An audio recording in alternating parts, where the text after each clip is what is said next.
What is up, everybody? How's it going? How's it going?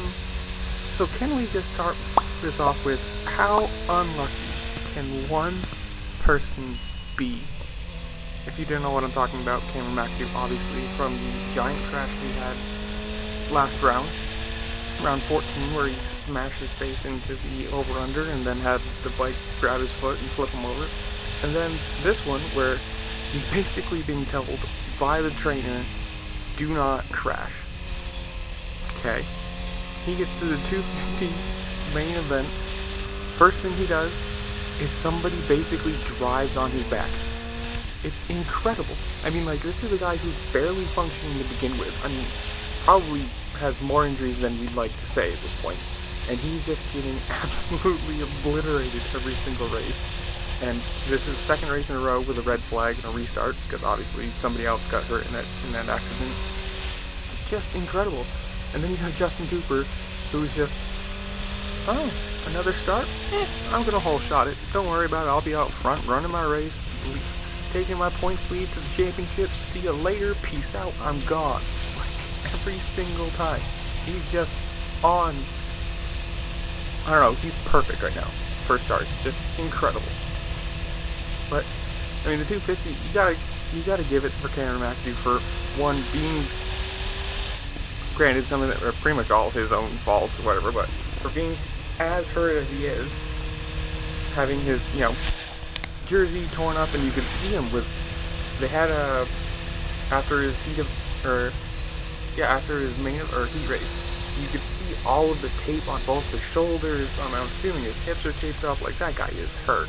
And you've got to give it to him for just continuing to race. I mean, most people at this point would be like, I'm injured, I'm down in the points, I'm just going to quit right now, heal up for motocross, and be done with it. But he's still going out there, and he's still racing hard. And, I mean, good job for him. It shows a lot of heart, and you gotta do. But Justin Cooper, I think, has this one wrapped up. He's on a whole different level right now, just flying. And then, of course, you just, I don't get it. You had the one big crash too, where, what was his name, Marchbanks just straight up took him out. I mean, they were like, oh yeah, well, before we get into that, you had his teammate Hammaker, who messed up in the whoops, so then Mcadoo ran into the back of Hammaker, because he couldn't, in the whoops you can't really slow down. He saw it coming, you can see him trying to slow down, he's on the top of the whoops and just face plant, takes the bars right to the chest. So there's the second crash, which obviously probably hurt pretty bad too, getting just bars right to the chest. And then you had the third crash where Marchbanks just straight up took him out. I mean, there was no way he was actually making that turn. I mean, they were both, there was no, that was a straight up takeout, in my opinion. There was no way he was going to break and get out of that. And then they got hilariously tangled up, where their bikes were on top of each other, and then they pulled them off and they get stuck again. And just, you gotta feel bad for Mcadoo. Just, I mean, maybe not, maybe you don't like him, I don't know, whatever it is. 250's just Mcadoo being just crashing twice by himself, and then getting taken out a third time. And Justin Cooper has this one. It is. Justin Cooper has that one sewn up easily. I mean, he's so far in the points now, 20 with like 2 rounds to go, and I don't see anything going wrong with him. But you have to say good job for Cameron Mcadoo for the amount he's been hurt, for still being third in the point championship. It's not bad. It's not bad at all. And then the 450s, which it looked like, if you watch this, it looked like Ken Roczen was going to, I mean, he did. Ken Roczen got out front, and he had, I want to say, like a 12-second lead, and I was like, oh, well, geez, here it is. Here's Ken Roczen coming back in the end of the season, pulling the points back, making it a really, really big, or close competition for the last, 2 or 3 rounds, whatever it is, 2 rounds, I think. And then, if you didn't watch, I mean, again, like, he had a 12-second lead. Cooper Webb looked like he had some speed. I mean, like, he was fast enough to be running second or third. Sucks for Jason Anderson, he got taken out again, and then he did the same thing he did the other race. He pulled off the track, grabbed a handful of throttle, and skipped, that like single or big double and just right around, I mean, definitely lost places, but like, he just took him, I'm gone.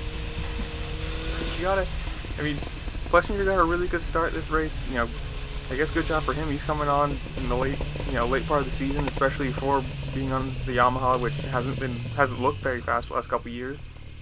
He was first. You had Roczen and Webb. You know, they were right where they needed to be. Roczen up front, Webb right behind him, and then just slowly, I don't know. Roczen had a 7th gear. I don't know. He just flew out. I mean, 12 seconds is a huge lead to have in 15 minutes. Like, that's, you know, a second a minute. He's flying.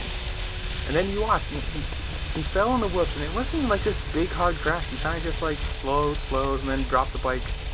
And you know, if you watch the interview at the end of the race, there was something about like a bent bar, and I was like, I can't believe those bars bend that easily. That at the speed he was going, that it fell.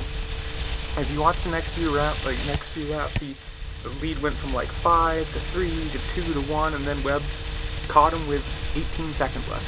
18 seconds left of this race.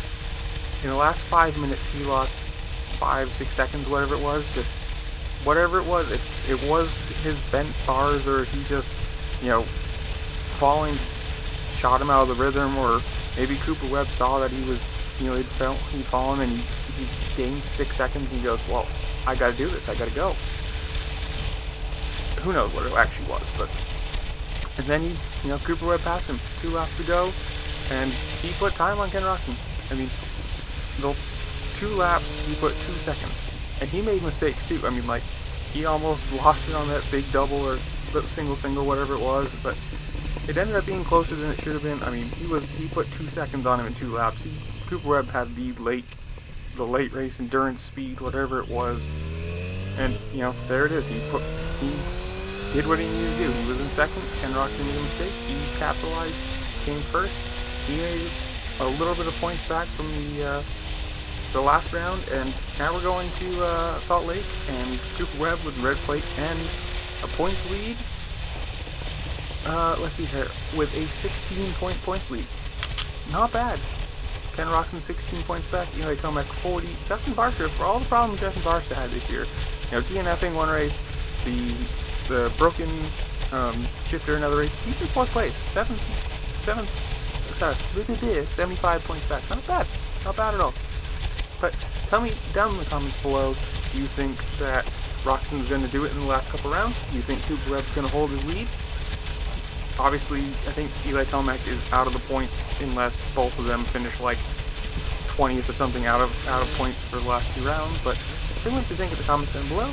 As you're scrolling by, you know, make sure to hit that little thumbs up, subscribe, and hit the bell so you know when I'm posting. I shall see you all later. Peace.